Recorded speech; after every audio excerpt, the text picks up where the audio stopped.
On va reprendre alors. Avant de céder la parole au professeur Parker pour la session CEMAVEM, on a lourdement délibéré avec le comité scientifique et les deux projets nous ont paru vraiment très intéressants et surtout très bien présentés. Donc on va recevoir les deux prix, les deux projets, 2 000 € pour financer donc un congrès, hébergement, voyage compris.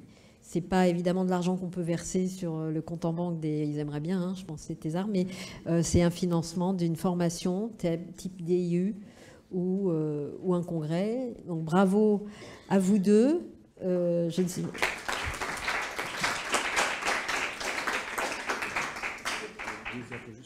Il y a 2 diapos. Voilà, Sarah Abdelawi, donc Delphine se fera un plaisir de lui annoncer. Delphine Demed, qui est sa directrice de thèse. Et puis, bon, Anaïs, voilà, Anaïs, bravo pour votre présentation et ce travail donc dirigé par Steven Knafo qui va parler tout à l'heure. Je laisse la parole à Fabrice pour sa session. Merci beaucoup. Bonjour à tous. Donc le centre CEMAVEM vous est familier. C'est une organisation plus regroupée, plus dynamique, qui atteint maintenant une vitesse de croisière et une maturité, je dirais, indiscutable. Tiffaine, si tu peux envoyer les diapos. Donc 5 centres constitutifs, Marseille, Lyon, Nancy, Thonon et Necker. Un centre de coordination sur Bicêtre. Nozar Agakani devait être avec moi pour faire cette introduction, mais il fait passer les examens de notre diplôme universitaire de pathologie médulaire avec Steven Knafo, donc il s'excuse de ne pas être là, mais il sera là ce soir au dîner. Il m'a demandé si c'était pas trop impoli d'être présent au dîner et pas assister à la session. Je lui ai dit que ça devrait quand même aller. Et Steven sera en visio. 28 centres de compétences qui couvrent le territoire de diverses spécialités, dont un petit peu plus de rééducation, notamment neurologique, qu'antérieurement, et avec des représentants également aux Antilles d'une part et à La Réunion d'autre part. Les missions, le parcours de soins, dynamiser l'enseignement, la formation, impulser et développer la recherche. Le 3e point sera particulièrement illustré par les quelques topos qui ont été sélectionnés pour cette session de cet après-midi, puisqu'il y a parmi eux beaucoup de candidats lauréats des appels à projets de la filière Neurosphinx. Diapo suivante. Et donc rien ne se fait effectivement sans les associations, encore une fois, que je remercie de nous inviter à chacune de leurs initiatives, de nous faire participer à leurs réflexions et à leurs activités associatives. On peut être particulièrement fier de l'année 2024, puisqu'on a débuté avec le merveilleux congrès à Annecy, As de Pique, et l'invitation de Gérard Amarenko et sa générosité donc de pouvoir, je dirais presque institutionnaliser, je l'espère, mais c'est déjà prévu pour février 2025, une journée Neurosphinx à Annecy. Marseille qui a ouvert ses portes dans le cadre du congrès de la Société française de neurochirurgie pour une très belle session plus chirurgicale sur la jonction crânio-cervicale. Lyon avec les journées lyonnaises de neurochirurgie pédiatrique où la charnière et les pathologies vertébro-médulaires sont toujours très très largement représentées.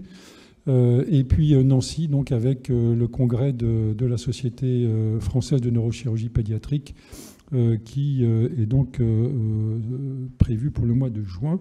Et Necker ici, donc comme tous les ans. Et on est très heureux de participer. Donc tout de suite, je propose que l'on écoute la première présentation, qui est celle en visio de Steven Knafo, sur donc un projet de création de score et de registre national. Alors, Steven, écoute, c'est à toi. On peut faire un test peut-être audio pour voir si ça passe. Oui, bonjour à tous. Parfait. Vous m'entendez bien? Super. Et vous voyez l'écran aussi. Oui. C'est parfait. Ben, du coup, on peut y aller. Donc, désolé tout d'abord de ne pas pouvoir être parmi vous. Je suis aussi de mission pour faire passer le DU Moelle qui va démarrer d'ici quelques minutes. Donc, je ne pourrai pas rester malheureusement. Mais néanmoins, je tenais à vous présenter le projet BCS Score hop, qui est donc, comme vous le savez, parce que j'avais déjà présenté il y a quelques années, un projet en deux parties, avec une première partie qui avait pour objectif de pouvoir développer un auto-questionnaire patient pour les patients qui ont une malformation de carie et ou une syringomyélie, et une deuxième partie qui fait donc l'objet de la communication aujourd'hui sur la validation de cet auto-questionnaire dans le cadre plus largement d'un registre national que nous avons mis en place avec le CRMR CEMAVEM sous l'égide du CNP, du Conseil national professionnel de neurochirurgie. Donc tout d'abord, pour vous rappeler un petit peu ce qu'est cette étude BCS Score, l'objectif c'est donc le développement et la validation d'un auto-questionnaire d'évaluation de retentissement clinique dans les malformations de Chiari et syringomyélie. Pourquoi développer un tel auto-questionnaire finalement? Parce que, comme vous le savez, les malformations de Chiari sont assez hétérogènes, à la fois dans leur présentation radiologique et leur présentation clinique. Et nous, en tant que médecins, chirurgiens, on a souvent du mal à avoir une idée vraiment précise du retentissement de cette malformation dans le quotidien des patients. Or, finalement, ce qui compte au-delà de l'image de l'IRM, c'est le symptôme et surtout son retentissement fonctionnel sur la vie quotidienne. On sait très bien qu'il y a des patients qui ont une syringomyélie très importante, holocorde, avec finalement assez peu de symptômes, et d'autres qui vont avoir entre guillemets un petit chiari sans forcément de syringomyélie associée, qui vont être très gênés au quotidien, par exemple par des céphalées impulsives. Et donc la difficulté, c'est de mieux sélectionner les patients pour pouvoir leur proposer le traitement qui, nous, en tant que médecins, nous paraît adéquat, mais surtout qui va leur rendre service à eux et de pouvoir ensuite évaluer le résultat de nos interventions de façon non pas objective, puisque le principe d'un problème, c'est que c'est subjectif, mais selon le point de vue subjectif du patient et pas celui du chirurgien. Alors, l'idée de créer un outil d'évaluation dans les malformations de carie, elle vient pas forcément de nous, hein. Il y a plusieurs outils qui ont été publiés, mais jusqu'à maintenant, c'est des outils de ce style, comme le CSI, qui est le Carie Severity Index, qui est en fait un outil d'hétéro-évaluation. C'est-à-dire que les chirurgiens se sont mis autour d'une table et se sont dit finalement quels sont les critères qui nous poussent à opérer nos patients. Est-ce qu'ils ont une myélopathie? Est-ce qu'ils ont des maux de tête? Est-ce qu'ils sont typiques? Est-ce qu'ils ont une syringomyélie? Et ensuite, de façon assez artificielle, a posteriori, ils vont créer un score composite, en l'occurrence ici clinique et radiologique, qui va permettre de séparer les patients en fonction du résultat de la chirurgie. Mais ce n'est pas réellement un score prédictif, puisqu'en fait, ce qu'on fait, c'est simplement qu'on prend le point de vue du chirurgien, on dit quels sont les critères qui nous semblent pertinents, et puis est-ce que ces critères permettent de séparer les outcomes, c'est-à-dire les résultats de nos chirurgies. Là, la démarche elle est complètement différente. Elle a pour objectif de développer un auto-questionnaire, donc un Patient Reported Outcome Measure, de façon méthodologiquement rigoureuse. Donc, c'est une recherche impliquant la personne humaine, donc il faut un accord de CPP, donc il faut une collaboration avec l'URC, il faut une collaboration avec des méthodologies, dont c'est la spécialité, le développement de ces probes. C'est la raison pour laquelle on a sollicité, et j'en remercie encore la filière, des financements qui nous ont permis, d'une part, de rédiger ce protocole, d'obtenir l'accord du CPP, de démarrer depuis maintenant 1 an cette étude. Vous voyez que c'est comme pour toutes les études qui sont protocolisées, des entreprises un peu de longue haleine où la ténacité est importante puisque la première présentation c'est 2020, on a obtenu un premier financement en 2021, on a eu l'accord du CPP 2023, on a pu commencer les inclusions donc en 2023 et on va finalement, vous allez voir, démarrer l'étude pilote monocentrique que cette année.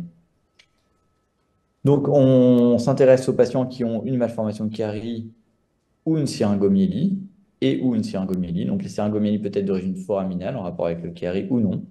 On a fait donc 3 groupes, un groupe Chiari seul, un groupe syringomyélie seul, donc des syringomyélies non foraminales, par exemple sur des arachnoïdites, et un groupe Chiari avec syringomyélie. Je vous l'ai dit, il y a 3 phases dans cette étude. Une première phase d'élaboration qui arrive à son terme désormais, avec on va le voir après, ce qu'on appelle des focus group et des débriefings individuels. Puis ensuite, une phase pilote, monocentrique, sur bicêtre, dont l'objectif va être de tester les caractéristiques intrinsèques, on verra après ce que ça veut dire du questionnaire. Et enfin, et c'est l'objet du financement actuel, une étude de validation multicentrique dans l'ensemble du réseau CMAVEM. Donc rapidement, ce qu'on a fait jusque-là, on a fait donc des groupes d'experts, on a fait ce qu'on appelle des focus groups, c'est des groupes de discussion entre patients. Et donc là, je remercie notamment l'association Apaisé et sa présidente Mado Chilanton qui ont œuvré pour qu'on puisse avoir des patients volontaires qui viennent réaliser des groupes de parole à Bicêtre qui ont été enregistrés puis analysés avec Anne Elbaz, qui est la psychologue du service. On a ensuite fait ce qu'on appelle des débriefings cognitifs, c'est-à-dire on teste des items auprès de patients de façon individuelle lors d'entretiens semi-structurés. Et on en est là. On élabore une première version dite pilote du questionnaire. Cette première version, elle va être à partir de la rentrée testée dans une étude pilote sur Bicêtre, pré-post-opératoire, sur les 3 groupes de patients, auprès d'une quarantaine de patients, où l'auto-questionnaire va être administré sur papier et ensuite saisi dans un ICRF.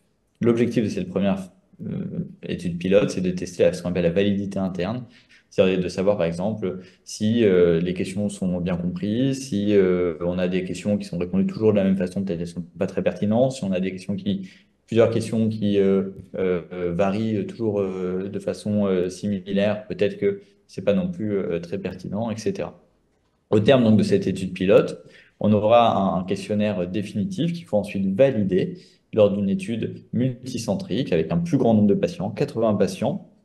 Et là, on va solliciter donc le CRMR CMAVM. On a, et je vais vous montrer après, mis en place un registre national qui servira de support pour cette analyse de validité, cette étude de validité de l'auto-questionnaire BCS Score. Et ça, c'est quelque chose qui était à la base un projet parallèle, mais comme vous voyez, finalement, les choses se rejoignent et c'est très bien comme ça. C'est un registre national qu'on a mis en place sous l'égide du CNP de neurochirurgie. Alors, vous avez peut-être parlé, ou on va encore parler de registre pour les CRMR. Là, finalement, on est parti d'un registre hors CRMR, mais auquel on va intégrer des études du CRMR et qui vont nous permettre finalement de faire participer l'ensemble des centres. L'intérêt de passer par le CNP, c'est qu'eux ont contractualisé avec quelque chose qui s'appelle la FSM, la Fédération des spécialités médicales, et donc finalement tout le réglementaire, la clinique, etc. est géré. On a des identifiants, les différents membres de CMAVM ont reçu ces identifiants en avril. Ils peuvent donc saisir dès maintenant leurs patients de façon prospective. En quelques minutes, je vous ai mis ici les captures d'écran, mais c'est pas plus long que ça, hein. Il y a 4 formulaires avec juste des cases à cocher, donc ça va très vite, vraiment 3 minutes, avec le diagnostic, la chirurgie, le suivi. Et dans le suivi, on va intégrer, puisqu'on demande éventuellement l'email du patient, ce qu'on appelle un questionnaire e-pro, c'est-à-dire qu'il sera envoyé par mail au patient de façon tout à fait sécurisée. Et il pourra du coup remplir son auto-questionnaire BCS Score, pré-op et post-op. Et ces réponses seront directement intégrées dans le registre national qui arrive. Donc globalement, vous voyez que c'est quand même des études qui prennent du temps. Alors on aurait peut-être pu essayer de raccourcir, hein, mais ceci dit, ça prend plusieurs années, là en l'occurrence presque 7 ans, on l'espère, si on va au bout et qu'on obtient les résultats entre le moment où on a soumis cette première idée d'étude et le moment où on finalisera l'étude de validation. Ça demande du financement et c'est là aussi le rôle et l'aide que fournit notamment la filière, parce que sinon on ne peut pas en fait faire ce type d'études avec des CPP multicentriques, des ARC, s'il n'y a pas de financement. Alors on pourrait faire des scores un peu, comme je vous l'ai montré, de façon rétrospective, composite, mais ça n'a pas du tout la même validité et à mon avis, ça n'a pas la même valeur pour les patients. Voilà, donc on va démarrer cette étude pilote cette année. J'espère qu'on pourra démarrer donc l'étude multicentrique de validation à partir de l'année prochaine et donc qu'on aura les résultats et que je pourrai venir vous les présenter d'ici 3 ans normalement. Merci beaucoup.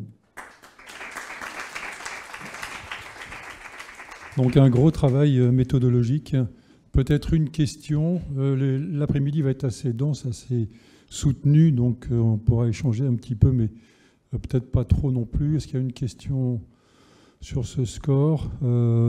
Écoute, on attend les résultats l'année prochaine, alors, si je comprends bien. Merci beaucoup, Steven. Merci à vous. Bonne journée. Il y a un petit changement dans le programme, donc on va écouter Cyril James maintenant sur l'impact de l'accouchement sur l'anomalie de Chiari. Alors, merci beaucoup. Je ne sais pas si ça marche. Oui? Non? Non. Alors,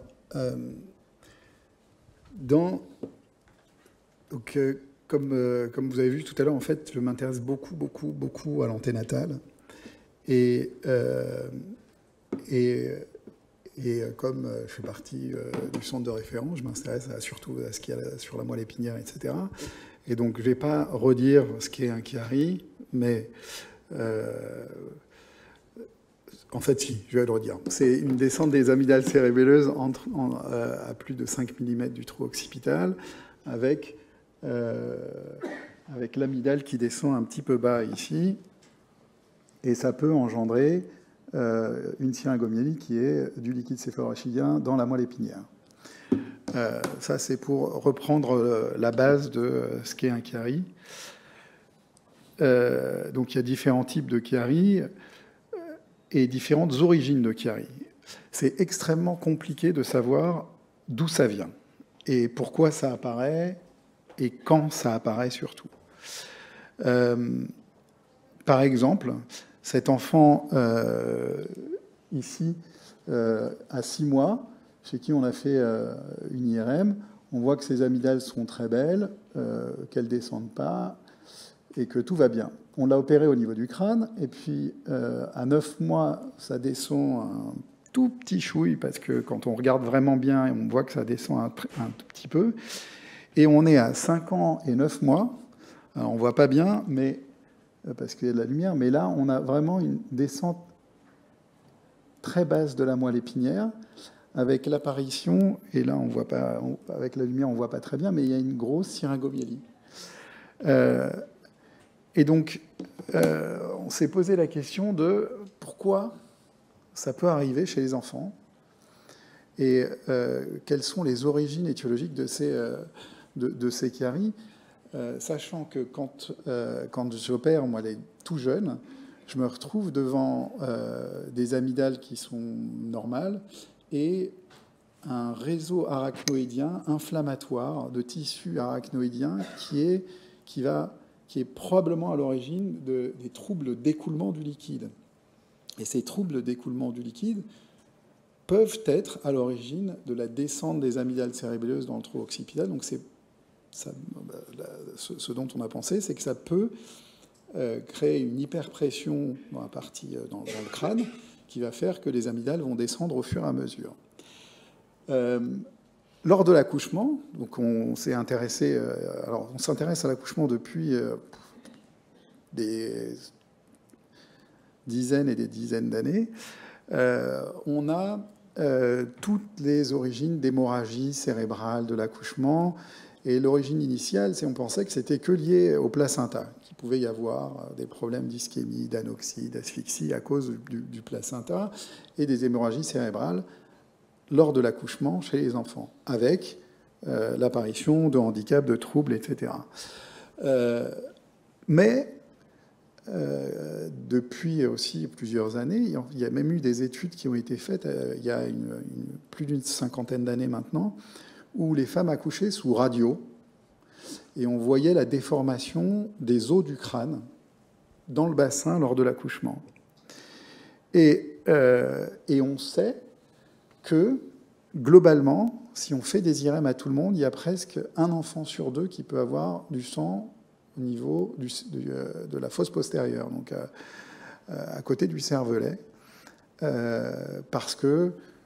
Alors, pas nécessairement parce qu'ils sont nés prématurément, pas nécessairement parce que... Mais si on fait une IRM systématique à tous les enfants, il y a presque un enfant sur 2 qui aura un peu de sang au niveau de la fosse postérieure. Et donc ces hémorragies au niveau du cerveau, elles peuvent ne rien donner, être totalement asymptomatiques. Elles peuvent arriver chez les enfants qui ont des maladies, qui sont nés en préterme, mais aussi chez les enfants nés à terme. Et on ne sait pas si c'est grave ou pas, et si ça peut donner des trucs ou pas. Donc, il y a eu des études un peu particulière sur la compliance cérébrale. Et donc, il y a un ami à moi qui a fait des IRM pendant l'accouchement. Et donc, ce qui est assez fantastique, donc la maman était sous l'IRM, qui est une IRM ouverte, et je ne sais pas si on voit bien, mais on a l'obstétricien qui est derrière et la maman qui accouche dans le truc là. Bon. C'est pas un moment fantastique, mais elles ont été d'accord pour rentrer dans cette étude. Et voilà des images qu'on a de la déformation du crâne. Donc ça, c'est avant le travail. Et vous voyez la déformation pendant la sortie. Et donc on voit vraiment qu'il y a un écrasement, littéralement, du crâne. Donc on a refait les images en 3D avec cette déformation cérébrale avant et pendant l'accouchement.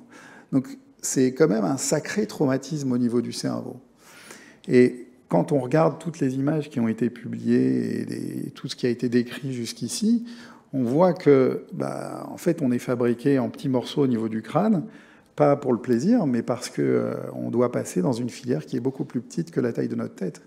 Donc les sutures, elles servent à ça. Les sutures du crâne servent en partie à ça, à passer dans une filière qui est trop petite pour la taille de notre tête.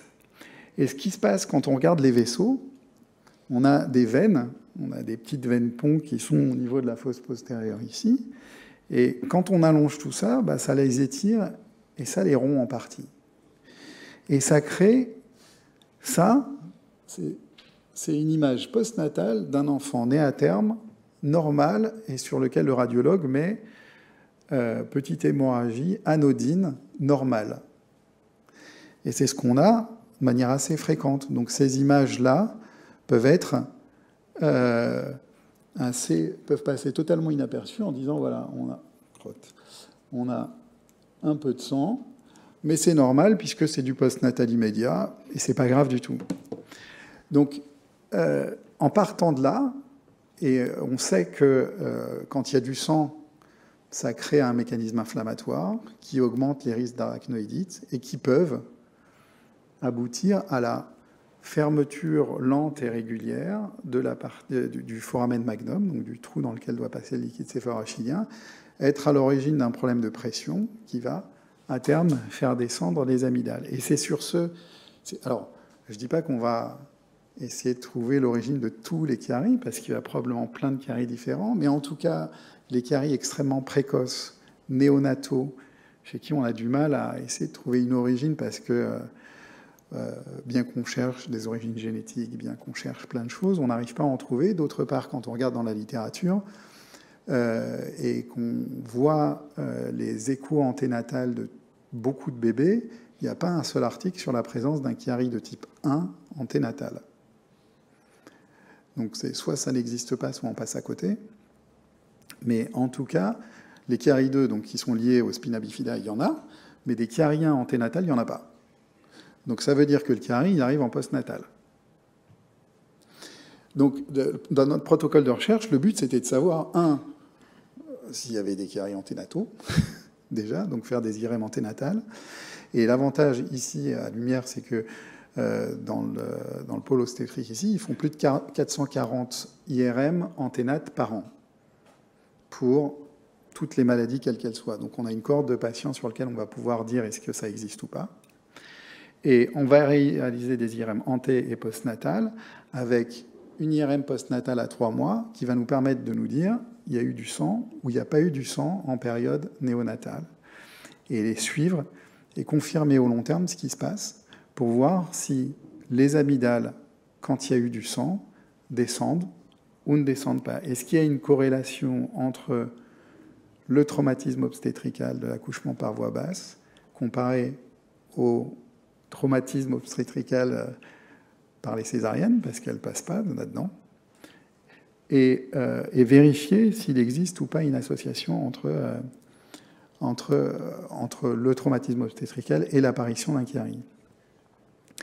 Donc, c'est d'essayer de voir comment ça fonctionne. Donc, l'étude, on est parti sur deux choses en même temps. Donc, la première étude, c'est l'étude monocentrique avec des cas témoins prospectives, avec l'équipe d'obstétrique et de lumière à l'hôpital Necker.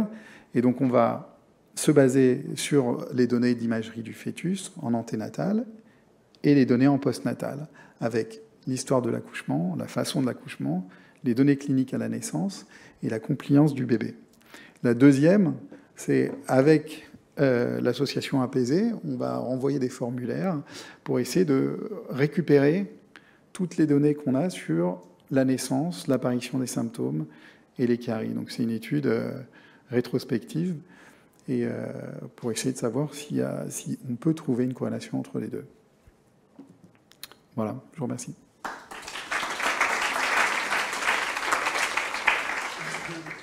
Bon, une question peut-être. On attend un petit peu les résultats sur le groupe césarienne aussi, évidemment. Mais c'est un vaste projet de recherche. Oui, Mado? J'ai déjà parlé à Cyril. Mais, est-ce que sur un adulte, on pourrait voir qu'à la naissance, il a eu un saignement, enfin, c'est-à-dire quand il est opéré, est-ce qu'on pourrait repérer qu'à la naissance, il a eu un saignement?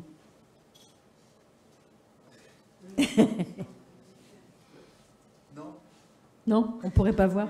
Enfin, il n'y a pas quelque chose quoi, qui a fait une cicatrice ou... Le truc, c'est que pour savoir si ça a saigné ou pas, il faut une imagerie dans les 3 mois du saignement. Les séquelles, ça peut être les mêmes que plein d'autres trucs.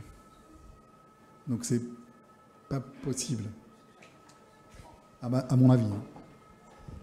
Mais par contre, régulièrement, ce qu'on se dit, c'est que quand il y a une cavité syringomyélique et pas vraiment de Chiari, on recherche à l'interrogatoire savoir s'il n'y a pas eu un traumatisme obstétrical, parce qu'à ce moment-là, il peut y avoir un peu d'arachnoïdite qui peut servir d'obstacle, et cela même sans anomalie de Chiari.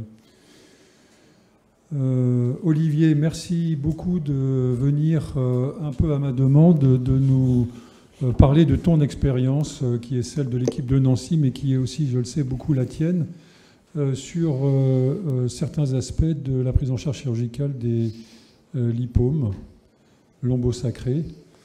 C'est un topo là, que j'avais demandé que tu puisses venir faire à Marseille, et donc on le fait aujourd'hui, et c'est très bien. Merci. Merci beaucoup, Fabrice.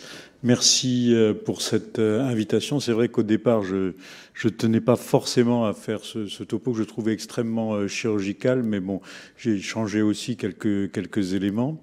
Je remercie aussi la filière pour nous avoir aidé financièrement, d'une part pour un PNDS sur les anomalies de la charnière occipito-cervicale de l'enfant, et d'autre part, et là ce sont les mots de ma collaboratrice, Madame le docteur Irène Stella, pour un ETP qui sera aussi transition, sexo, etc. Enfin, comme on a entendu ce matin, j'étais très intéressé par justement votre topo.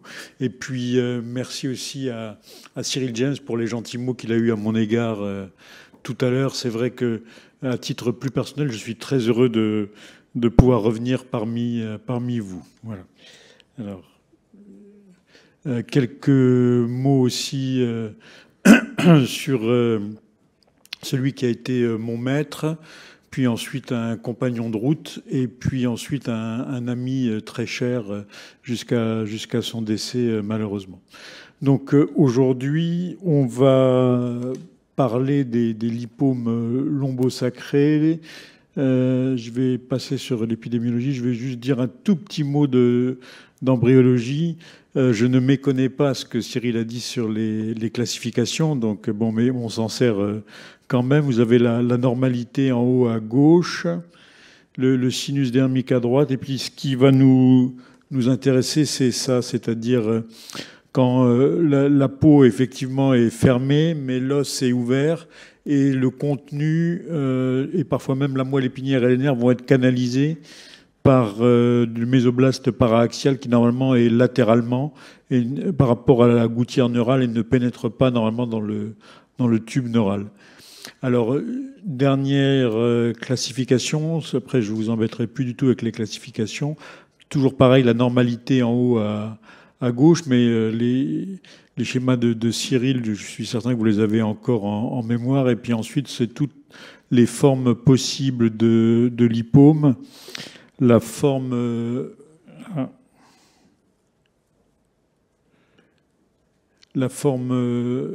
dorsale ici est probablement une forme de bon pronostic pour laquelle il faut réfléchir avant d'opérer. Et puis on peut aller jusqu'à des cas extrêmement complexes, comme celui-là, où il est difficile de reconnaître non seulement la moelle spinale, mais aussi les nerfs qui en sont issus et dont certains vont être parfaitement fonctionnels encore. Alors, comment on diagnostique ces malformations? Ça peut être soit par des stigmates cutanés en région lombaire, un hémangiome. Alors, un hémangiome sur la ligne médiane, mais l'hémangiome va encore être de plus suspect s'il est associé à une touffe de poils, à un lipome sous-jacent, à l'orifice d'un sinus dermique, à une déviation du pli interfessier, voire à une bifidité du pli interfessier. Et bien entendu, on verra chemin faisant ces deux lésions, l'appendix caudalis et la lésion dite en brûlure de cigarette. Alors, excusez-moi, je reviens un peu.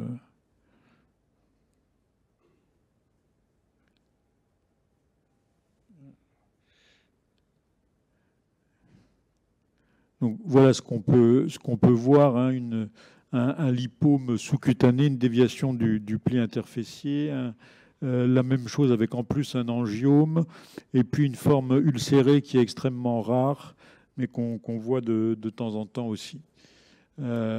Simplement un hémangiome, un lipome sous-cutané avec un appendix caudalis ici, et puis voilà également un volumineux lipome avant au stade de la chirurgie. Alors, je vais dire juste un mot des fossettes sacro-coccygènes. On s'éloigne un petit peu du sujet, mais enfin c'est tellement fréquent.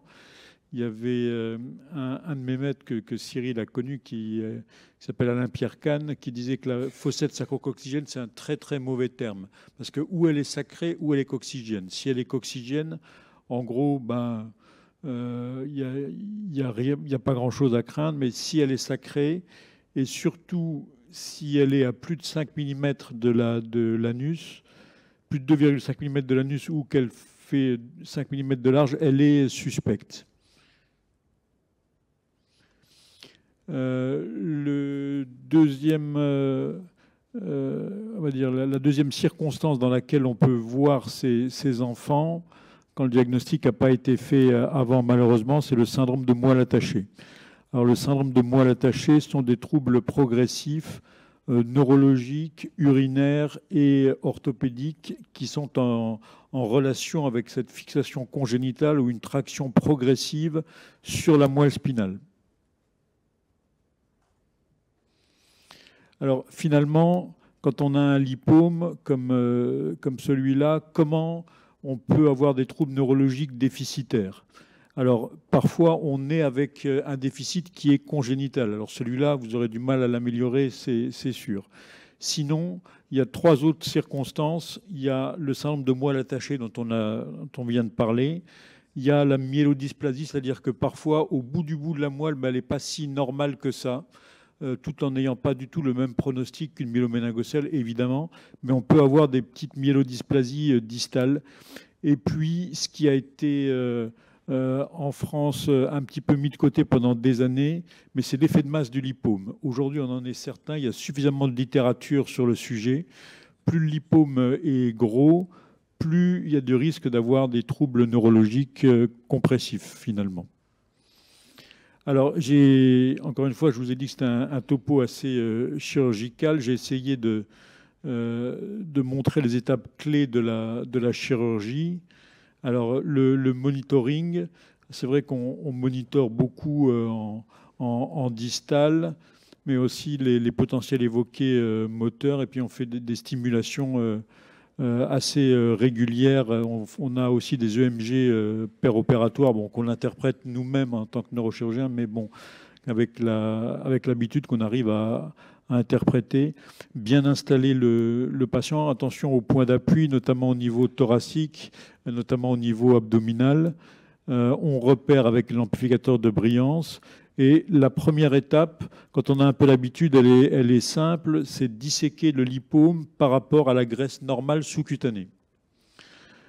Ensuite, c'est d'identifier, alors là on descend, c'est d'identifier le défect au niveau du fascia. Et puis finalement, on va inciser ce fascia généralement vers le haut et on va mettre de côté les muscles paravertébraux. Ensuite, c'est la laminotomie, c'est-à-dire on enlève les vertèbres et chez l'enfant, comme vous le savez, on est obligé de les remettre à la fin, c'est-à-dire de les suturer. Sinon, on a 100% de troubles de la croissance du rachis ultérieurement. Alors, ce qui est important, c'est d'identifier la première lame qui est la normale. Ça, c'est vraiment quelque chose dans la chirurgie qui est très important parce que l'anomalie va toujours se situer au-dessus de cette première lame anormale. Donc ça, bon, pour le neurochirurgien, c'est très important. Ensuite, on va inciser la dure mère, la suspendre, et puis on va commencer en stimulant, bien sûr, en évidant le lipome. Alors, certains font avec des ciseaux, peu importe, ça c'est des histoires d'école. Moi, j'aime bien le cavitron, c'est-à-dire le bistouri à ultrasons que je règle à des vraiment très minimalistes. Faire une libération de la moelle spinale très importante. Si on peut même, on va très latéralement libérer les nerfs qui en sortent. Et puis, si possible, faire une tubulisation du lipome résiduel. Voilà. Puis ensuite, on suturera la laminotomie, on fermera. Et puis, corset post-opératoire que notre équipe prescrit pour une durée de 3 mois, pour, encore une fois, minimiser autant que faire se peut les troubles de la croissance du rachis ultérieur que sont scoliose, kyphoscoliose. Alors, voici un exemple d'appendix caudalis et de lipome lombosacré associé, avec au centre le monitoring péropératoire. La première étape, donc cette dissection du lipome par rapport à la graisse sous-cutanée. Donc ça, encore une fois qu'on a un peu l'habitude, ça va assez vite. Ensuite, on va descendre. Et puis, on va identifier le défect au niveau du fascia. Ce défect, il faudra bien entendu l'agrandir généralement vers le haut. Alors, je poursuis. Voilà, je voulais vous montrer ça qui est notre façon de faire. Il y en a d'autres. Hein. On peut écarter les épineuses. Par exemple, nous, c'est vrai qu'on fait comme une carapace de homard. C'est la laminotomie. Et à la fin, on va remettre un fil au niveau de chacune des lames pour refixer cette laminotomie. Vous avez ici un trajet sous-cutané qui se poursuit au niveau, non seulement au niveau de la dure mère, mais vers la moelle spinale elle-même. Donc voilà, ça c'est une exposition qui est intéressante. Maintenant, il reste, j'allais presque dire, il reste juste à opérer le malade, c'est-à-dire à enlever ce lipome, à faire une défixation médulaire la plus complète possible. Donc voilà, on se retrouve sur des choses comme ça où on voit par transparence au niveau de la dure mère ce lipome et on va ouvrir bien entendu la dure mère sur la ligne médiane comme ça pour aller petit à petit enlever cette graisse. Alors ça ressemble à un lipome du phylum, mais ce n'en est pas un du tout, c'est un vrai lipome du cône médulaire. où il va falloir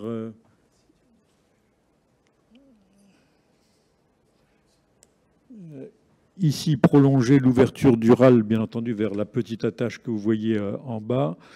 Et puis, alors cette forme-là, j'ai pu la faire avec des ciseaux parce qu'il y avait, ça se clivait plutôt bien déjà des racines de la queue de cheval que vous voyez là. Puis à un moment donné, j'ai dû m'arrêter parce qu'on arrivait sur le cône médulaire lui-même.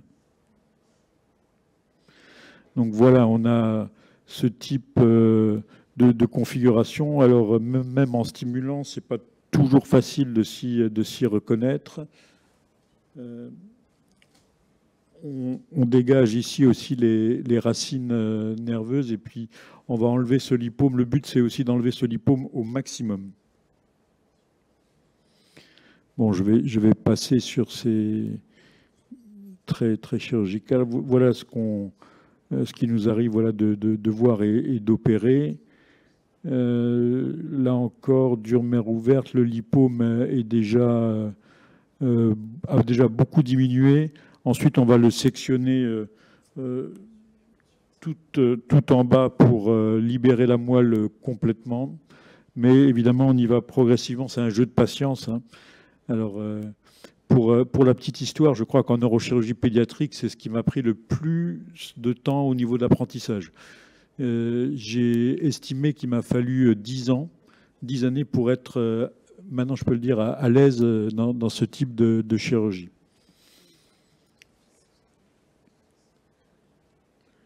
Voilà, cette lésion en brûlure de cigarette qui, pratiquement dans 100% des cas, est l'arbre qui cache la forêt.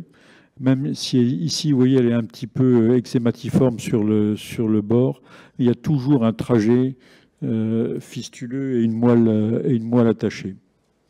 Donc voilà la vue péropératoire. Alors c'est vrai que c'est des consultations un petit peu difficiles parce que les gens souvent viennent pour être rassurés, puis on dit ben non, déjà votre enfant il n'est pas si asymptomatique que ça, et puis il risque ceci, cela, et puis l'incision sera assez grande vers le haut, etc. Puis il y aura un corset après pendant 3 mois. Enfin bon, c'est pas toujours simple, mais bon, ça c'est le diagnostic différentiel. Federico ou Cyril, vous avez une idée? Cyril, je te vois. Ah ben si, ça y était là. Ouais. Donc je partais pour un lipome, mais on peut déjà se douter que c'était pas tout à fait ça. Et j'ai eu un coup de fil de mon collègue anapathe qui m'a dit « Monsieur Klein, vous avez été un peu loin, il y a de l'intestin là. » En fait, c'est un tératome. C'est un tératome avec ce qu'on voit, c'est bien un petit pied. Vous voyez. Et puis, alors ça, c'est la vue. Juste avant l'intervention, il y avait déjà eu une nécrose assez, alors en peu de temps, hein, mais assez importante. Donc, j'avais fait l'exérèse totale de ce qui était vraiment un bout de l'intestin extrêmement mature. Donc, j'ai dû convaincre l'anapathe que non, j'avais pas été trop loin. J'ai enlevé complètement une lésion qui était en lombaire. Voilà. L'autre diagnostic, bon, Cyril en a déjà parlé, c'est le LDM, différentiel, pardon. Alors, au niveau pronostic, alors faut-il opérer les lipomes lombosacrés asymptomatiques versus surveillance rapprochée? Chacun, c'est comme pour le choix d'une valve, hein, d'une dérivation, chacun a la meilleure recette, chacun a la meilleure valve. Moi, je dis simplement qu'en termes de détérioration neurologique, vous voyez un petit peu 33% à 10 ans sur la série de Necker, qui est un peu ancienne maintenant, et 40% à 10 ans sur la série du Great Ormond Street à Londres, chez Dominique Thompson, qui est probablement celui qui m'a le plus formé à cette chirurgie en passant. Moi, je trouve que c'est pas rien comme détérioration neurologique. Donc les familles, on leur donne ces chiffres, mais j'avoue que 33% à 10 ans ou 40% à 10 ans, pour moi, c'est pas mineur. C'est pas mineur. Donc il n'est pas impossible que j'induise un petit peu Voilà, enfin, j'aime bien les opérer entre 6 mois et 1 an. Ceci dit, les déficits neurologiques, il ne faut pas les sous-estimer. Ils sont retrouvés de manière assez importante, hein, vous voyez, dans la littérature. Donc, c'est à mettre quand même en balance. En conclusion, bon, je m'arrêterai là, c'est une chirurgie difficile. Il y a clairement une courbe d'apprentissage. Le lipome du phylum, j'ai entendu ce que tu disais, Cyril, on a tendance à les opérer, oui. Alors c'est vrai qu'il y a eu un PNDS qui montre que c'est peut-être un petit peu plus discutable quand c'est asymptomatique. Bon. Le lipome lombosacré asymptomatique, c'est assez débattu en France. Ça l'est beaucoup moins aux États-Unis. Dès que c'est symptomatique hors congénital, oui, là il y a une indication. Surveiller le rachis, ça c'est très très important, même en prenant toutes les précautions, c'est-à-dire en refixant les lames chez l'enfant, en mettant un corset post-opératoire. Pendant toute la période de croissance, le rachis doit être surveillé pour ne pas passer à côté d'une scoliose. Et évidemment, tout cela se fait dans un cadre multidisciplinaire. Voilà, je vous remercie de votre attention. Merci beaucoup, Olivier, pour cette expérience. Une question? Oui. Merci beaucoup, c'était très clair, Olivier. Quand on surveille les lipomes du cône, la détérioration neurologique, c'est urinaire d'abord. Quand on les surveille, ça veut dire faire des bilans aérodynamiques répétés, tous les 6 mois, tous les 1 an. Alors, je vais pas avoir l'air de me défausser, mais c'est vrai que je les mets dans la consultation multidisciplinaire dite spina bifida. J'y mets aussi les tumeurs de moelle. Non, c'est vrai. Et du coup, ce sont mes collègues urologues pédiatres, donc l'équipe de Jean-Louis Lemel qui gère ça. De plus en plus, on va vers des bilans urodynamiques plus systématiques, je trouve, qu'il y a quelques années en tout cas. Et le neurochirurgien insiste beaucoup aussi. En adulte, on fait que quelques interventions par an. Et dans le service, on les fait avec Cyril James. Et je trouve que c'est une collaboration qui est absolument indispensable. On passe à la communication suivante. Mado, je crois que c'est toi sur les échanges entre patients, méthodologie, organisation, limites.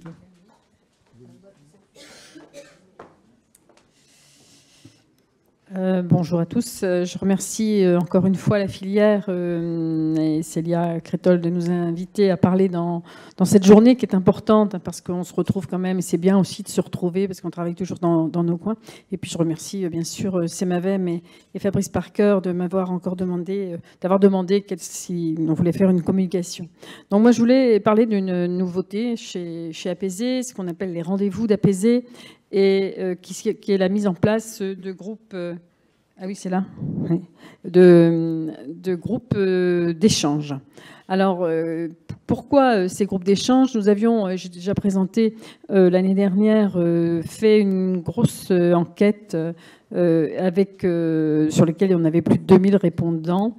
Et suite à cette enquête, on avait créé des groupes focus où il y avait eu 93 participants. Et en fait, le constat, c'était que, alors que ces groupes focus, c'était pour récupérer du verbatim par rapport à la qualité de vie, le constat était que les patients finissaient en fait par parler entre eux et que c'était ce qui leur faisait du bien. Et on avait eu beaucoup de patients qui nous disaient ça serait bien de continuer.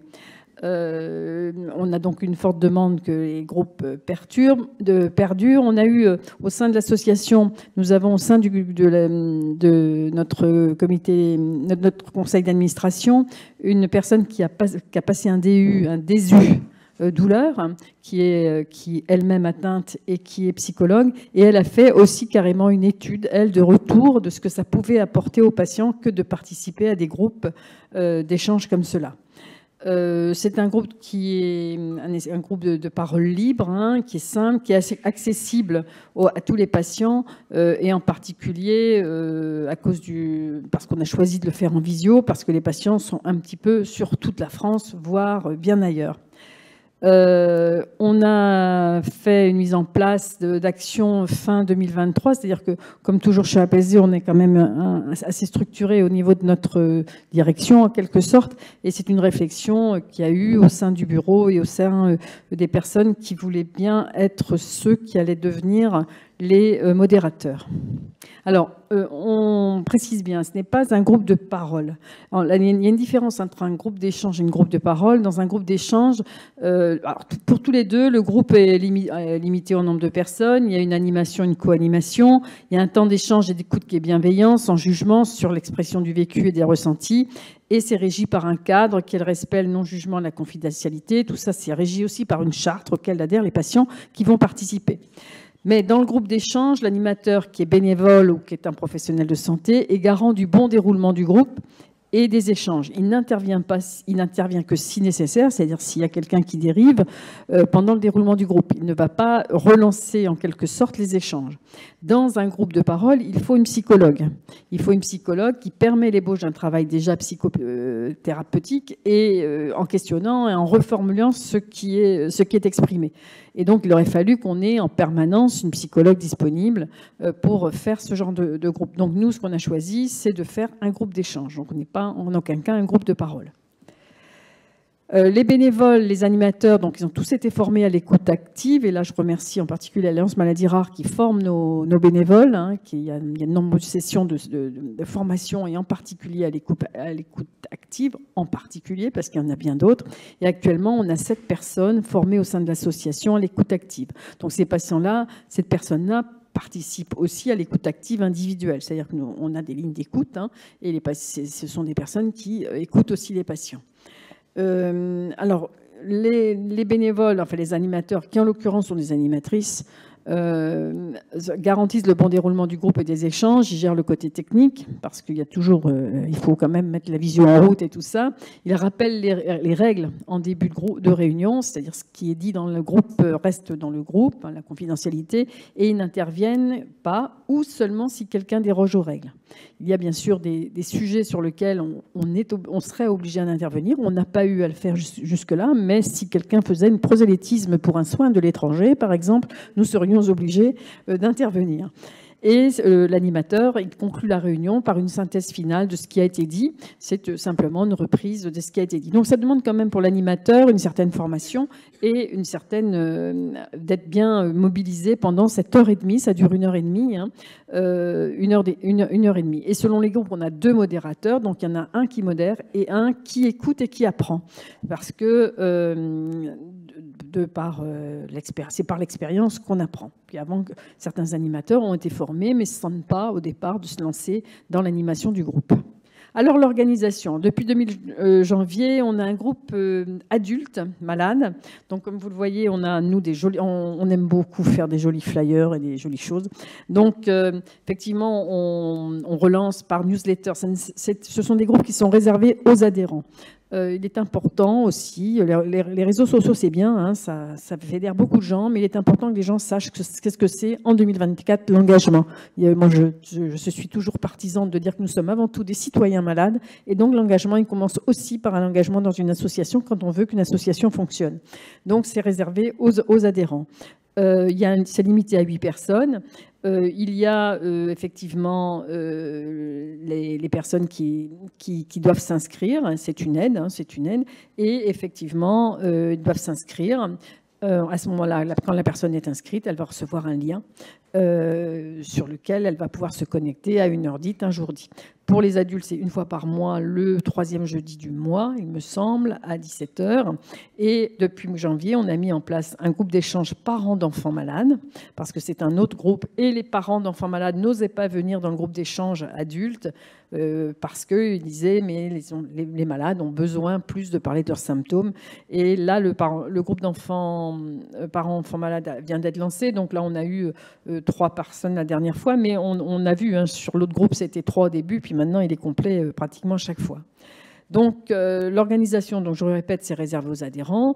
C'est des invitations par mail. Et on communique sur la page Facebook en spécifiant. Alors là, on ne met pas l'adresse où il faut s'adresser parce qu'on spécifie que c'est réservé aux adhérents.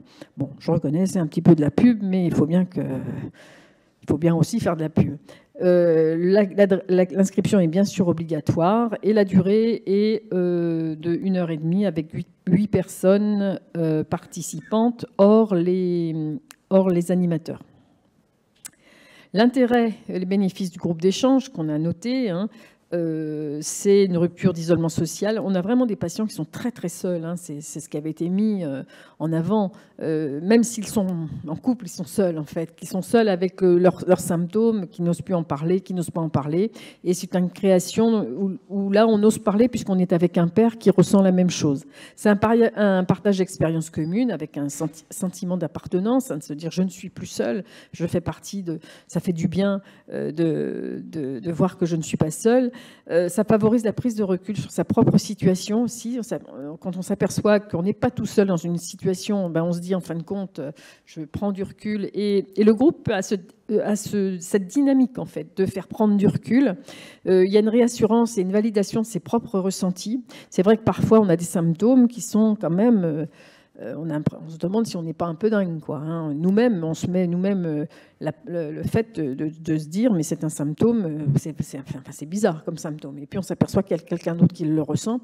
Par exemple les allodynies qui sont quand même assez incompréhensibles. Le fait qu'un bébé vous touche le bras, vous fait sauter au plafond comme si vous aviez reçu un coup de poignard, c'est vrai que c'est incompréhensible. Sauf qu'on aperçoit que il y a quelqu'un d'autre qui ressent la même chose et c'est rassurant en fait en quelque sorte. Et puis il y a des échanges avec des conseils, des pistes de solutions, en particulier sur les douleurs, ou comment dormir, comment prendre c'est des petits trucs, mais c'est des petits trucs qu'on n'apprend pas, en fait, que les patients n'ont pas autrement que par ce biais-là. Nous, on écoute, on peut dire aussi de ce genre de conseils. Ce ne sont jamais des conseils médicaux, c'est vraiment des conseils pratiques de la vie pratique.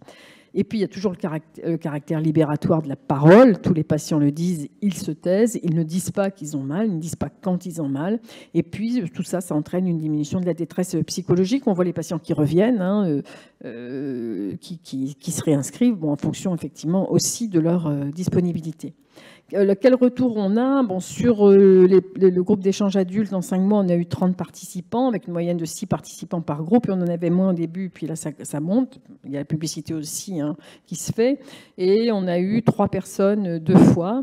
Les personnes disent ça fait du bien de savoir qu'on ne sommes pas seuls. Les échanges enrichissent l'expérience de l'un et l'autre. Se sentir légitime de faire partie du groupe, pouvoir exprimer ses douleurs, ses réponses, et les questions à ces douleurs. Et puis, qu'est-ce que j'avais besoin pour me rebooster? Quelqu'un a dit ça rebooste en fait. Et c'est un format qui permet d'être à l'aise aussi. C'est en visio. Il y a bien sûr l'obligation d'avoir une caméra. Et les échanges sont riches en partage et en connaissances. Voilà un petit peu les retours qu'on a eus suite aux animateurs qui ont reposé des questions par la suite. Pour les parents d'enfants malades, on a eu une première réunion, on a eu 3 participants. Là, donc, j'ai le verbatim de l'animatrice, puisqu'on a maintenant une déléguée spécifiquement à l'association pour tout ce qui concerne les enfants, qui va travailler d'ailleurs avec Inès, avec Cyril et Inès sur l'ETP, là, qui est en train de se préparer. Et là, elle me disait que les participants se sont pris les mains les uns les autres, en fait, dans leur partage d'expérience. Elle n'a pas eu à intervenir de nous parce que ça s'est dynamisé. Moi, comme c'était la première fois, j'étais pas en backup parce que je ne fais pas partie. Vous savez, le titre de présidente, ça donne une autorité. Donc, je ne fais pas partie des écoutantes. Mais j'étais en backup là-dessus parce qu'elle était toute seule. Et effectivement, elle me disait, mais en fait, ils sont en train de se gérer tout seuls et ça se passe très bien. Donc, ce qu'elle dit, j'ai vu en pratique que le formateur à l'écoute active, donc formateur qui est donc c'est une formation offerte par l'Alliance Maladies Rares, nous avait recommandé de faire, c'est-à-dire amener les patients, les parents patients vers une autonomie afin qu'ils trouvent leur solution eux-mêmes, et c'est ce qui se passe dans ces groupes. Alors, quelles sont les limites? On ne remplace pas un suivi individuel lorsqu'il est nécessaire, c'est-à-dire un suivi individuel, ça c'est pas nous, c'est un thérapeute. Il y a quand même des types de thérapies parfois nécessaires, soit que les patients avaient déjà une pathologie sous-jacente de type psychiatrique, donc il faut faire quand même aussi attention à ne pas se prendre pour des psychiatres ou des psychothérapeutes. Je rappelle qu'il y a soit des thérapies brèves qui sont parfois nécessaires, en particulier les patients qui ont des kinésophobies, qui ont peur de la douleur et surtout qui ont peur de bouger, de sortir et tout ça, ou sur le travail sur un vécu douloureux, soit une prise en charge au long terme lorsqu'il y a des pathologies préexistantes. Nous, ça, en l'écoute individuelle, ça nous arrive de le conseiller. Mais on sait que 75% des malades n'ont pas recours à une thérapie, soit qu'ils n'en éprouvent pas le bénéfice, ou estiment qu'ils n'en ont pas besoin, soit qu'ils estiment le suivi trop psy et se sentent donc mal compris, et soit qu'ils n'en ont pas les moyens financiers. Alors, conclusion, c'est un format qui apporte un plus. Nous, on s'en rend compte auprès des adhérents. Les adhérents le disent, maintenez cette écoute, même si on n'aura que 3 personnes parfois peut-être. C'est important qu'on sache qu'il peut y avoir un rendez-vous dans le mois où le patient peut s'exprimer. Il y a une réflexion, parce que là, on a des demandes d'aidants d'adultes, en alternance peut-être, parfois tous les 3 mois peut-être, une réflexion sur une rencontre des animateurs écoutants de l'association, parce que en tant qu'écoutants ou animateurs, on est tous malades ou parents de malades, et nous, on n'est pas débriefés en fait. Donc on s'est dit, il faut peut-être qu'on... Mais tout ça demande de l'argent. Il y a une période de rodage à améliorer, en particulier dans le roulement des animateurs, animatrices, pour que ce ne soit pas toujours les mêmes. Et puis, on recherche un système d'inscription plus simple, c'est-à-dire en réflexion dans le cadre, on développe un nouveau site, et on voudrait voir si on ne peut pas développer un système de prise de rendez-vous où les gens s'inscrivent à l'avance, donc on est obligé de faire une relance, parce que c'est lourd, il faut relancer quand même tous les adhérents par un système de newsletter. J'ai oublié de marquer là qu'il y a un autre problème, c'est qu'on a de plus en plus de personnes adhérentes du Québec, de Tahiti, de Martinique, de Nouvelle-Zélande, et là, sur l'amplitude horaire, on va être très embêté de trouver l'heure qu'il faudra faire, mais c'est vrai que en ce moment, effectivement, et on a des gens dans ces endroits-là qui nous disent, moi je voudrais bien aider, je voudrais bien être écoutant, mais quand on est écoutant à Tahiti, est-ce qu'on peut prendre la Nouvelle-Zélande? Je ne crois pas, je ne connais rien au fuseau horaire en fait. Voilà, merci de votre écoute. Merci. Une question, un commentaire? Oui. Est-ce que vous mettez des thèmes à chaque fois? Non, c'est sans thème. Oui, cette fois, c'est sans thème. Quand on avait des gros focus pour quand on avait les gros focus pour notre étude, là, on avait des thèmes. C'est-à-dire les aides sociales. Enfin, c'est parce qu'on avait à déterminer quel était le verbatim des patients par rapport à un thème. Mais là, c'est sans thème.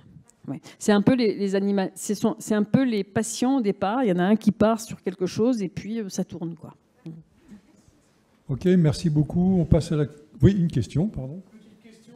Vous utilisez quoi comme plateforme de visioconférence? Alors c'est GoMeeting, je crois. C'est en tout cas pas Zoom. Voilà. C'est une plateforme assez simple, paraît-il. Ouais.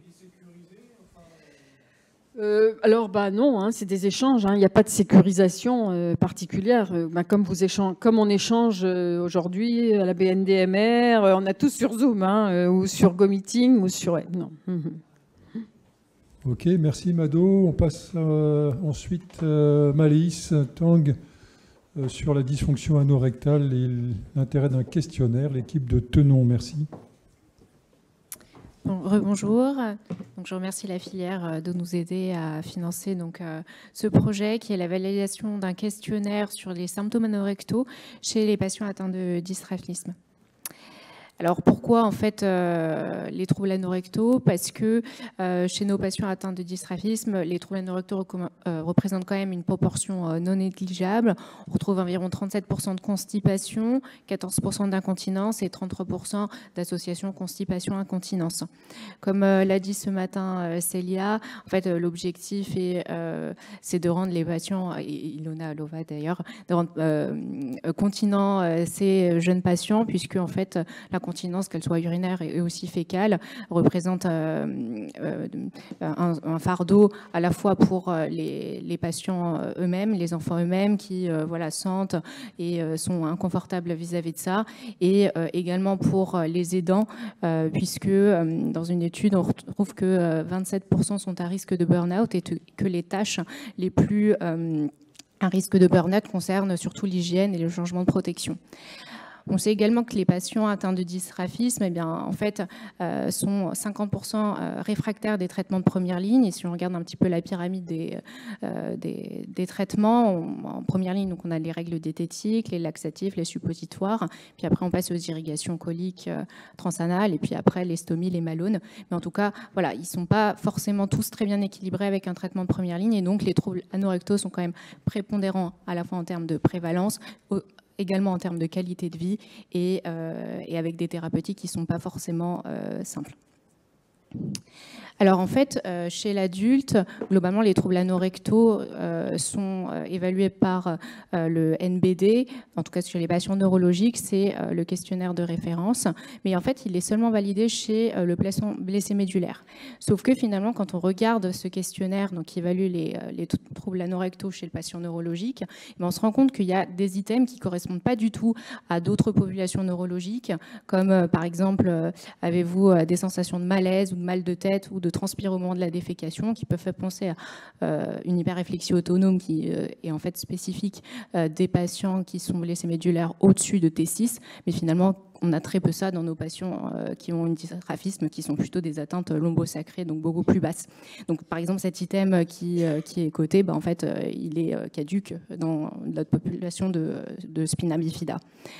On a également d'autres items, par exemple, prenez-vous des médicaments comprimés pour la constipation, mais en fait, on a très peu de médicaments en comprimé pour traiter la constipation. Donc pareil, c'est un item qui n'est pas forcément valable dans cette population de dysgraphisme. Et donc, actuellement, en tout cas chez l'adulte, il n'y a pas de score validé dans la population de dysgraphiste pour les troubles anorectaux. En fait, nous, donc à Tenon, on a validé un autre score de symptômes des troubles anorectaux dans la population de sclérose en plaques, justement parce que le NBD ne correspondait pas à toutes nos populations neurologiques. Et donc, ce questionnaire s'appelle le STAR-Q. C'était une validation qui a été publiée l'année dernière. C'était une validation sur multicentrique chez les patients atteints de sclérose en plaques avec 3 domaines qui étaient évalués. Les domaines des symptômes, des traitements, qualité de vie, avec après une cotation qui permettait de quantifier la sévérité des troubles anorectaux en mineurs, modérés à sévères. Si on prend un petit peu en détail, globalement, dans les symptômes, c'est des détails assez classiques. On évalue la fréquence d'aller à la selle, est-ce qu'il faut pousser. Donc, en fait, on va évaluer s'il y a ce qu'on dit une constipation terminale, donc la dyschésie anorectale. Donc, est-ce que vous devez pousser? Est-ce que vous utilisez des aides techniques pour pouvoir évacuer les selles? Est-ce qu'au moment de la selle, il y a des douleurs? Voilà, donc tout un panel de questions. Un autre volet de ce questionnaire portait vraiment sur les traitements qui étaient utilisés. Donc, par exemple, est-ce que vous êtes obligé de porter des protections? Donc, en fait, c'est plutôt la conséquence. Êtes-vous obligé de modifier votre alimentation? Et en fait, tous les items étaient cotés sur une échelle graduée de 0 à 3. Et enfin, un dernier item qui portait sur la qualité de vie, donc le retentissement de ces troubles anorectaux sur la qualité de vie des patients. Donc en fait, l'idée de ce projet, c'est de valider ce questionnaire qui est validé dans une population de sclérose en plaques, dans notre population de patients atteints de dysgraphisme, pour avoir une évaluation qui sera quantifiée, valide et reproductible, pour pouvoir en fait le proposer à des centres qui ont des patients atteints de spina bifida et qui voudraient évaluer de manière un petit peu standardisée les troubles anorectaux, pour ensuite, en fonction du résultat, pouvoir adapter et valider des stratégies thérapeutiques pour ces symptômes anorectaux. Donc, pour l'instant, c'est une étude monocentrée qui sera dans notre centre, prospective, chez tous nos patients majeurs qui sont atteints de dysgraphisme. Et en fait, l'objectif principal, c'est la validation psychométrique de questionnaire de STAR-Q. Alors, sans rentrer dans les détails de manière statistique, en fait, il y a plusieurs items qu'on doit valider pour valider un questionnaire, une validité construit, qui en fait, de voir si ce questionnaire évalue correctement les symptômes par rapport à un questionnaire de référence. Donc c'est pour ça qu'on va regarder s'il y a une bonne corrélation entre les résultats du questionnaire STAR-Q qu'on veut valider avec le questionnaire de référence qui est le NBD. Ensuite, on va regarder de manière statistique les résultats de cohérence interne et puis de fiabilité test-retest. C'est-à-dire que est-ce que si on refait le questionnaire 15 jours après, eh bien, en fait, les patients globalement répondent à la même chose et qu'il n'y a pas de variabilité. L'objectif secondaire de l'étude, c'est d'évaluer la sensibilité au changement du questionnaire après un traitement qui sera les irrigations transanales. Donc en gros, évaluer avant le traitement, puis après, est-ce qu'il y a une amélioration grâce au traitement. Donc le protocole, donc, au cours d'une consultation ou d'un HDJ, en fait, on recueille comme d'habitude les antécédents, les traitements, les caractéristiques des troubles périnéaux. On fait passer les questionnaires, donc le STAR-Q qu'on veut valider, avec les questionnaires de référence qui vont nous permettre de savoir si ce nouveau questionnaire évalue bien ce qu'on veut évaluer. Donc le NBD, qui est le questionnaire des troubles anorectaux spécifiques du patient neurologique, bien qu'il n'est pas validé dans cette population. Le KES, qui est un questionnaire de constipation. Le Wexner, qui est un questionnaire d'incontinence. On va également faire un PGI. En fait, le PGI, c'est globalement l'évaluation, en fait, c'est le Patient Global Impression. Et en fait, le patient quantifie à quel degré il trouve sévères ces troubles anorectaux. Et enfin, on va évaluer une VA sur l'impact de la qualité de vie des troubles anorectaux que ressent le patient. Ensuite, les patients donc, on finisse leur consultation. Donc ça se fait au moment de la consultation. L'inclusion se fait au moment de la consultation de suivi. Et puis, en fait, 15 jours plus tard, on leur demande de nous renvoyer par voie postale le STAR-Q pour justement faire cette phase de fiabilité test-retest, donc voir si 15 jours plus tard, en fait, on a les mêmes réponses et donc voir si le questionnaire, il n'y a pas de fluctuation, en fait. Et donc, pour l'objectif secondaire, eh bien, donc la deuxième partie, c'est pour les patients qui étaient résistants au traitement de première ligne et à qui on va proposer donc, les irrigations coliques transanales pendant 60 jours. Et bien 60 jours plus tard, on refait tous les questionnaires et voir si justement il y a eu une amélioration grâce au traitement sur notamment le questionnaire STAR-Q. Donc en termes de calendrier, on est en train de finaliser les accords éthiques et la base de données sur REDCap et on espère des inclusions d'ici la fin de l'année. Je vous remercie. Bon, la partie méthodologique prend une part considérable dans ces questionnaires. Une question, une remarque. Eh bien, on passe à la dernière présentation de la session. Charles Joussin sur la thérapie génique dans l'hyperactivité des trousoriennes, si je comprends bien. Donc, merci à l'équipe de Raymond Poincaré.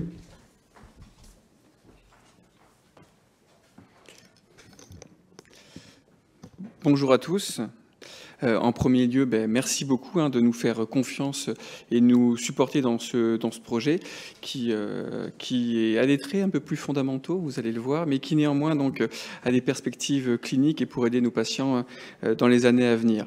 Donc ce projet, il porte sur quoi? Sur le développement d'un modèle murin, donc un modèle de rongeur, pour définir au mieux la temporalité de l'introduction d'une thérapeutique, à savoir ici de la thérapie génique avec des vecteurs spécifiques, donc des vecteurs dérivés de l'herpès, et pour prendre en charge l'hyperactivité des trousoriennes de nos patients. Alors, ça vous a été très bien dit ce matin, donc Maëlys a présenté les notions. Les patients qui ont, que ce soit donc un myéloméningocèle ou qui ont une syringomyélie, vont présenter des troubles vésico-sphinctériens de plusieurs types, une hyperactivité des trousoriennes avec une dysynergie vésico-sphinctérienne quand on a une lésion qui est suprasacrée infrapontique et quand on a une lésion qui est un peu plus basse et au niveau du cône, on pourra avoir un tableau un peu plus mélangé avec un sphincter qui peut être hyperactif, hypoactif ou normoactif, et puis les lésions plus basses, on aura une vessie qui sera plutôt donc acontractile avec une incompétence sphinctérienne associée.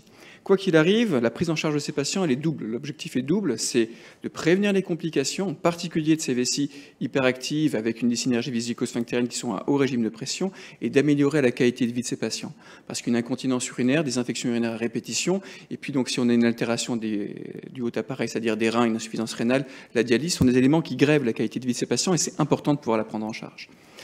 Ces éléments sont bien décrits, les facteurs de risque de ces patients-là, et il s'avère être donc des régimes de haute pression, des troubles de la compliance, une hyperactivité trésorienne prolongée qui vont entraîner quoi? Eh bien, qui vont entraîner un reflux vésico-urétéral, une hydronéphrose et à terme une insuffisance rénale. Donc ces éléments sont bien décrits. L'objectif des prises en charge, d'un point de vue de la sécurité, d'un point de vue de prévention des complications, c'est traiter ces éléments urodynamiques associés à la qualité de vie donc de nos patients qui est associée à ces éléments, bien sûr. Qu'en est-il de l'arbre décisionnel? Il vous a été présenté ce matin. Chez les patients qui ont la capacité de s'autosonder, pour gérer cette hyperactivité trésorienne, il y a différentes lignes thérapeutiques. Les antimuscaréniques en premier lieu, la toxine botulique intradétrésorienne en seconde intention, et puis en troisième intention, donc chez le patient adulte, l'entérocystoplastie d'agrandissement.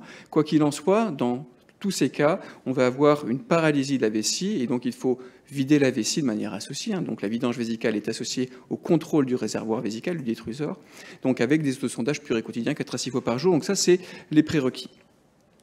Ces thérapeutiques, elles sont efficaces dans ces populations, mais ce qu'on sait aujourd'hui également, c'est qu'on va avoir un échappement. On va avoir une histoire naturelle de la maladie avec un échappement progressif au cours du temps des thérapeutiques les prenant en charge, avec un échappement thérapeutique qui est en train d'être un peu redéfini, mais qui aujourd'hui se caractérise par quoi? D'un point de vue clinique, la réapparition d'une incontinence urinaire, et d'un point de vue urodynamique, eh bien, le non-contrôle de ces pressions qui sont en risque de complications. Donc ça, ce sont les éléments qu'ils définissent aujourd'hui. C'est bien décrit dans la littérature. Avec les antimuscaréniques, on sait désormais, donc, sur des études bicentriques rétrospectives de qualité modérée, mais quand même, avec plus de 100 patients qui ont été inclus, qu'on a un échappement des antimuscaréniques, on a un échappement à la toxine botulique. Pour la toxine botulique, ça a été fait sur plusieurs équipes, plusieurs centres, et on sait qu'environ à 7 ans, on a 30% des patients qui ne répondent plus à cette thérapeutique, qui jusque-là était très efficace. Et à partir de 10 ans, on a presque jusqu'à 50% des patients qui ne sont plus traités efficacement. Donc là, il y a un vrai enjeu pour demain, c'est comment mieux prendre en charge nos patients sur le long cours. Quand on regarde un peu cette histoire naturelle de la vessie neurologique, on a l'impression que des choses se mettent en place et qu'on arrive à un échappement. Et la question, c'est est-ce qu'on ne pourrait pas moduler cet échappement, c'est-à-dire contrôler cet échappement? Dans les éléments qui pourraient être des éléments donc intrinsèques ou extrinsèques modulant l'histoire naturelle de la maladie et donc peut-être permettre d'avoir une stabilité sous traitement plus longue, eh bien, on a tous les facteurs neurotrophiques. On sait que lorsqu'on a une lésion médulaire, on va avoir une plasticité des fibres C qui normalement sont silencieuses, qui donnent la douleur. Donc quand vous n'avez pas mal, vous n'avez pas une excitation de ces fibres-là. Quand on a une lésion médulaire, elles vont être modifiées, il va y avoir une plasticité de ces dernières, elles vont devenir mécanosensibles et vont être la cause, le trigger, donc vraiment cet élément déclencheur de l'hyperactivité trésorienne par un réflexe mictionnel aberrant au niveau sacré. Eh bien, les facteurs neurotrophiques sont les éléments, font partie des éléments qui vont induire cette plasticité, donc en activant ces fibres-là et en les faisant changer de pattern physiopathologique. Donc, traiter avec des anticorps neutralisants, donc en inhibant finalement l'activité des facteurs neurotrophiques, on arrive à corriger ce pattern-là dans des modèles animaux. Donc, on a des éléments qui nous permettent de laisser penser qu'on pourrait corriger certains éléments, ou du moins les mettre sous contrôle. À côté de ça, on a d'autres éléments qui sont des facteurs excitateurs qui vont aggraver la pathologie. La colonisation bactérienne en est un, ça a été démontré dans des modèles animaux. On a démontré dans une étude donc en cours de publication que si on mettait des antibiotiques réguliers adaptés, qu'on appelle l'antibiocycle, ça permettait d'avoir une suivi thérapeutique avec une efficacité thérapeutique plus prolongée. Donc il y a des pistes, peut-être la neuromodulation, peut-être donc les séquences thérapeutiques sont des éléments intéressants à prendre en compte dans les années à venir. Et ça fait partie des travaux de recherche. Donc si on réfléchit, qu'on fait l'état actuel des choses, eh bien, on a un échappement thérapeutique avec une histoire de la maladie, eh bien, peut-être qu'on a une place pour des thérapies innovantes, peut-être qu'on a une place pour rediscuter l'introduction des thérapeutiques actuelles, et donc il faut définir des modèles nous permettant d'identifier ces éléments-là en termes de temporalité d'évolution naturelle de la maladie.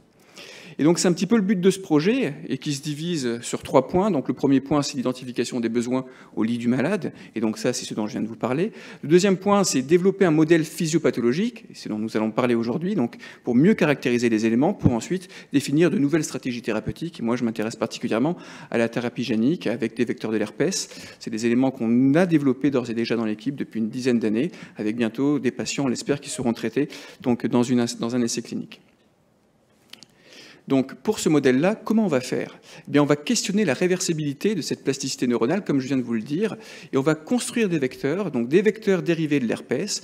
L'herpès, c'est formidable, c'est neurotrope, donc ça va directement aller sur ces neurones impliqués dans ce réflexe aberrant, donc dans ces neurones des fibres C. C'est un premier élément. Le deuxième élément, c'est qu'on va avoir des vecteurs qui vont exprimer ce qu'on appelle du G-camps. Qu'est-ce que c'est le G-camps? Le G-camps, en fait, c'est un élément qui va être fluorescent, si vous voulez, dès qu'on va avoir une excitation de ce neurone-là. C'est bien, on peut suivre une activité neuronale in vivo, donc ce qui est relativement intéressant pour caractériser un pattern associé donc à un fonctionnement neuronal. Et enfin, ces mêmes vecteurs vont sécréter du NGF, ce fameux facteur neurotrophique, pour induire de manière artificielle la plasticité de ces fibres-là. Finalement, on a un modèle d'hyperactivité trésorienne neurogène lié au mécanisme de plasticité de ces fibres, sans avoir besoin donc de spinaliser des animaux, ce qui est d'un point de vue éthique également légèrement intéressant. Donc ça, c'est le G-camps, l'illustration. Et puis on peut également donc évaluer notre modèle d'hyperactivité trésorienne donc en cage métabolique au cours du temps, et également en cystomanométrie terminale, le bilan hydrodynamique qu'on fait chez l'animal. Ça va nous permettre de faire quoi? Ça va nous permettre de valider ce modèle dans un premier temps et ensuite de caractériser l'histoire naturelle de la maladie, de la genèse de l'hyperactivité trésorienne jusqu'à un échappement thérapeutique et de discuter comment on peut moduler cet échappement thérapeutique avec de nouveaux vecteurs, cette fois thérapeutiques. Un premier qui va sécréter du NTR. Le NTR, c'est la nitroréductase. Quand on donne du mitronidazole, en fait, le NTR va modifier le mitronidazole et transformer en un toxique qui va tuer le neurone. Donc dès lors que le neurone est tué, eh bien, de manière très stricte, on va inhiber l'activité de ce neurone puisqu'il est mort, et donc on va paralyser cette voie donc afférente et donc faire comme un Brinley, comme si on coupait les neurones sensoriels. Et donc on va avoir un modèle très drastique d'une efficacité thérapeutique, ça va être notre contrôle positif. Et à côté de ça, de manière plus fine, on va avoir les mêmes vecteurs qui vont sécréter des anticorps neutralisants du NGF pour essayer de voir quand est-ce qu'il serait le plus opportun de moduler donc l'histoire naturelle de cette maladie et pouvoir définir finalement des patterns de stratégie thérapeutique. Donc ça peut s'appliquer d'une part donc, à la thérapie génique en essayant de savoir quand est-ce qu'il est le plus opportun de réverser un modèle, mais on peut également utiliser ce même modèle pour tester les thérapeutiques actuelles et savoir quelles pourraient être les lignes, est-ce qu'on ne pourrait pas faire changer les lignes, mettre plutôt la toxine botulique, faire plutôt de la neuromodulation. Vous avez compris ce projet, donc c'est vraiment une approche translationnelle qu'on essaie de mettre en œuvre, basée sur l'identification des besoins patients, basée sur ce nouveau modèle physiopathologique, et donc qui ouvre des perspectives de travaux qui vont un petit peu au-delà de ce qui a été présenté dans le projet initial, mais vraiment dans cet objectif de savoir comment traiter notre patient, quand le traiter, et si possible, quand le traiter avec des thérapies innovantes, puisque ça va voir le jour très prochainement, à savoir les thérapies géniques dérivées de l'herpès. Je vous remercie de votre attention et je finirai juste par remercier l'ensemble de l'équipe donc clinique, puisqu'il y a une équipe clinique qui soutient tout ça, le professeur Denis, donc, qui est le chef de service donc, du service de neurourologie de l'hôpital Raymond Poincaré, le professeur Giuliano, le professeur Chartier, le docteur Even, le docteur Velniars qui est ici, et également donc, le laboratoire avec Aurélie Goyenval qui est la directrice de l'unité, de l'équipe, Olivier Decauze, Mathieu Lehars et Sébastien Bougnot. Je vous remercie beaucoup. Merci et bravo pour le projet. Une question, une remarque?